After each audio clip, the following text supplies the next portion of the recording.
Hello दोस्तों, नमस्कार। आज हम एचटेट के इम्पोर्टेंट क्वेश्चन लेके आए हैं। एचटेट का जो अभी एग्ज़ाम होगा नवंबर में, उसके रिगार्डिंग, और सीटेट के लिए भी इम्पोर्टेंट क्वेश्चन है।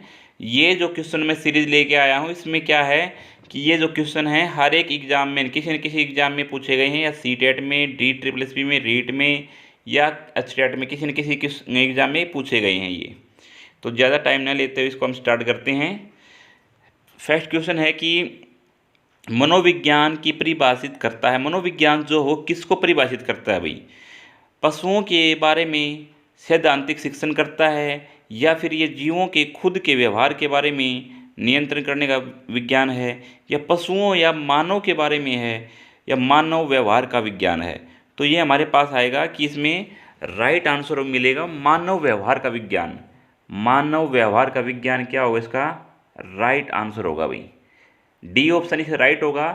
याद रख लेना कि मनोविज्ञान परिभाषित क्या करता है? मनोविज्ञान परिभाषित करता है कि मानव व्यवहार का विज्ञान, मानव व्यवहार का विज्ञान परिभाषित करता है ये। अगला क्वेश्चन है सेकंड में ये दिया हुआ है कि भाई हमारे पास कि इनमें से किसने मनोविज्ञान के व्यवहारात्मक स्कूल की नींव रखी थी? मतलब व्यवहार वाला जो सिद्धांत किसने दिया था? व्यवहार का दिया था वाटसन ने भाई, ठीक है। तो उसके स्कूल की नींव भी किसने रखी थी? नींव भी इसने वाटसन ने रखी थी। नींव भी किसने रखी थी? वाटसन ने। व्यवहार के बारे में यदि बात की जाए तो किसका रोल होता है ज़्यादा? वाटसन का रोल होता है। तो ये इंपॉर्टेंट है कि व्यवहारवाद के लिए जो नींव रखी थी वो किसने रखी थी? वाटसन ने इसकी नींव रखी थी। अगला क्वेश्चन है कि विलियम जेम्स की मनोविज्ञान के सिद्धांत की पुस्तक कब प्रकाशित हुई थी? जो विलियम जेम्स हैं उनके मनोविज्ञान की पुस्तक, यानी कि उसकी प्रिंसिपल ऑफ साइकोलॉजी जो बुक है वो कब इसकी जो पब्लिश हुई थी? तो वो हुई थी 1890 में। 1890 में ये पब्लिश हुई थी। उसके बाद में हमारे पास कि कलकत्ता विश्वविद्यालय में पहला मनोविज्ञान विभाग कब बना था? कलकत्ता विश्वविद्यालय था, उसमें पहला मनोविज्ञान विश्वविद्यालय की बात कर रहा है कि उसमें कब बनाया था ये? तो ये हमारे पास बना था इसमें 1916 में। 1916 में ये मनोविज्ञान विश्वविद्यालय बनाया था भाई, ठीक है। कलकत्ता में विश्वविद्यालय में पहला मनोविज्ञान की एक विभाग बनाया था, यानी मनोविज्ञान का एक डिपार्टमेंट बना दिया था इन्होंने, साइकोलॉजी डिपार्टमेंट। ये हमारे पास है। इससे आगे दे रखा है कि शारीरिक मनोविज्ञान की आधारभूत जो पुस्तक जो है वुंट के द्वारा कब प्रकाशित की थी? विलियम वुंट जो थे उन्होंने कब प्रकाशित की थी ये बुक अपनी? शारीरिक मनोविज्ञान यानी कि फंडामेंटल ऑफ ए साइकोलॉजिकल जो पब्लिश की थी वुंट ने, यानी कि विलियम वुंट ने कब की थी ये उन्होंने की थी भाई 1874 के अंदर की थी। कब की थी? 1874 में ये जो इन्होंने पब्लिश की थी। और उसके बाद में अगला क्वेश्चन है कि मनोविज्ञान की सूचनाओं को इकट्ठा करने के लिए कौन सी विधि है? मनोविज्ञान में जो सूचनाएं जो होती हैं, यानी कि किसी के बारे में हम psychology of the gather information of data, यानी किसी के बारे में इन्फॉर्मेशन हमने इकट्ठी करनी होगी तो हम अप्लाई करेंगे प्रयोगात्मक विधि भी, अवलोकन विधि भी और व्यक्तिगत अध्ययन, तीनों का करेंगे भाई। उपरोक्त सभी आएगा, यानी कि इसमें क्या होगा? सभी आएंगी। ये हमारे पास प्रयोगात्मक विधि भी आएगी, ये व्यक्तिगत अध्ययन विधि भी होगी, और ये अवलोकन विधि भी होगी। ये हमारे सभी विधियाँ इसमें इंक्लूड होंगी। यानी कि मनोविज्ञान की जो सूचनाओं को इकट्ठा करने के लिए कौन सी विधि का करेंगे? प्रयोगात्मक विधि, अवलोकन विधि और व्यक्तिगत अध्ययन विधि, सभी विधियाँ इसमें क्या होंगी? यूज होंगी। नेक्स्ट क्वेश्चन है 7th, कौन सी विधि जो व्यवहार शिक्षण के लिए सैद्धांतिक और वस्तुनिष्ठ है? भाई कौन सी विधि है जो व्यवहार शिक्षण के लिए सैद्धांतिक है, वस्तुनिष्ठ है? दोनों में से ये पूछा है। तो हमारे पास यदि विधि व्यवहार की बात कर रहा है तो व्यवहार किससे होगा? अच्छा बताओ। व्यवहार के लिए हम प्रयोग से हम देख सकते हैं, प्रयोग करके हम देख सकते हैं कि भाई उसके कितना सही है, ठीक। किस विधि का? व्यवहार शिक्षण की विधि है तो इसमें आ जाएगा प्रयोगात्मक विधि। प्रयोगात्मक विधि जो है वो एक सैद्धांतिक वस्तुनिष्ठ विधि है। अगला क्वेश्चन है कि किसी व्यक्ति के बारे में यदि व्यक्तिगत, यानी कि उसके एक मतलब पर्सनल, व्यक्तिगत इंडिविजुअल की बात कर रहा है, इंडिविजुअल मनोवैज्ञानिक आंकड़ों को संग्रहण के लिए यानी कलेक्शन करने के लिए सबसे अच्छी विधि क्या है? तो कलेक्शन करने के लिए सबसे बेस्ट विधि रहेगी व्यक्तिगत अध्ययन विधि। क्या होगी, व्यक्ति के बारे में हमें जानना है तो उसके लिए हम क्या करेंगे, व्यक्तिगत अध्ययन विधि हो जाएगी यहाँ पर। ठीक है, व्यक्तिगत अध्ययन विधि होगी यहाँ पर। इसके अगला क्वेश्चन है कि सर्वेक्षण विधि में निम्न में से कौन सी विधि जो प्रयोग की जाती है।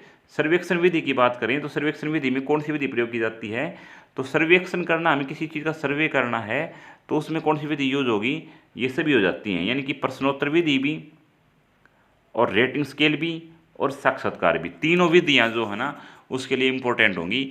यानी कि सर्वेक्षण करने के लिए हमारे पास सर्वे करने के मेथड से हम बात करें तो प्रश्न उत्तर से कर सकते हैं, या फिर इंटरव्यू मेथड से कर सकते हैं, या रेटिंग स्केल से कर सकते हैं। तो इसमें क्या होंगे, तीनों इंपॉर्टेंट हैं भाई। उसके बाद में दे रखा है हमें कि सैद्धांतिक उपागम आधारित होता है, किसके ऊपर होता है ये, सैद्धांतिक उपागम जो होता है वो किसके ऊपर है, आधारित है। तो सैद्धांतिक उपागम जो है क्रमिक भी होता है, अन्वेषण योग्यता वाला भी होता है और नियतिवाद भी होता है। तो इसमें ऑप्शन डी इज करेक्ट होगा, ऑप्शन डी करेक्ट होगा, यानी कि सभी आएंगे इसमें। इसके बाद में अगला क्वेश्चन है 11th की, भाई भारत के में ये बोल रखा है कि मनोविज्ञान के संगठन की स्थापना कब हुई थी। भारत में यदि बात की जाए तो मनोविज्ञान की पहली शाखा 1924 के अंदर खोली गई थी।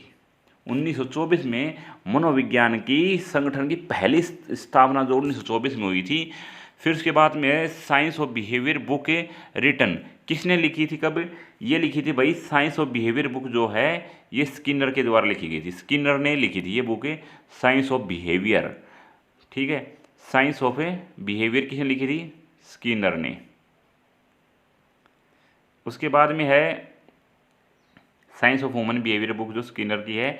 मोटिवेशन एंड पर्सनैलिटी पुस्तक किसने लिखी थी, मोटिवेशन की और पर्सनैलिटी की बात कर रहे हैं, मोटिवेशन एंड पर्सनैलिटी पुस्तक किसने लिखी थी, तो ये मास्लो, मास्लो ने मानवतावाद का सिद्धांत दिया था भाई। मास्लो ने किसका दिया था, मानवतावाद का ही सिद्धांत मास्लो ने दिया था।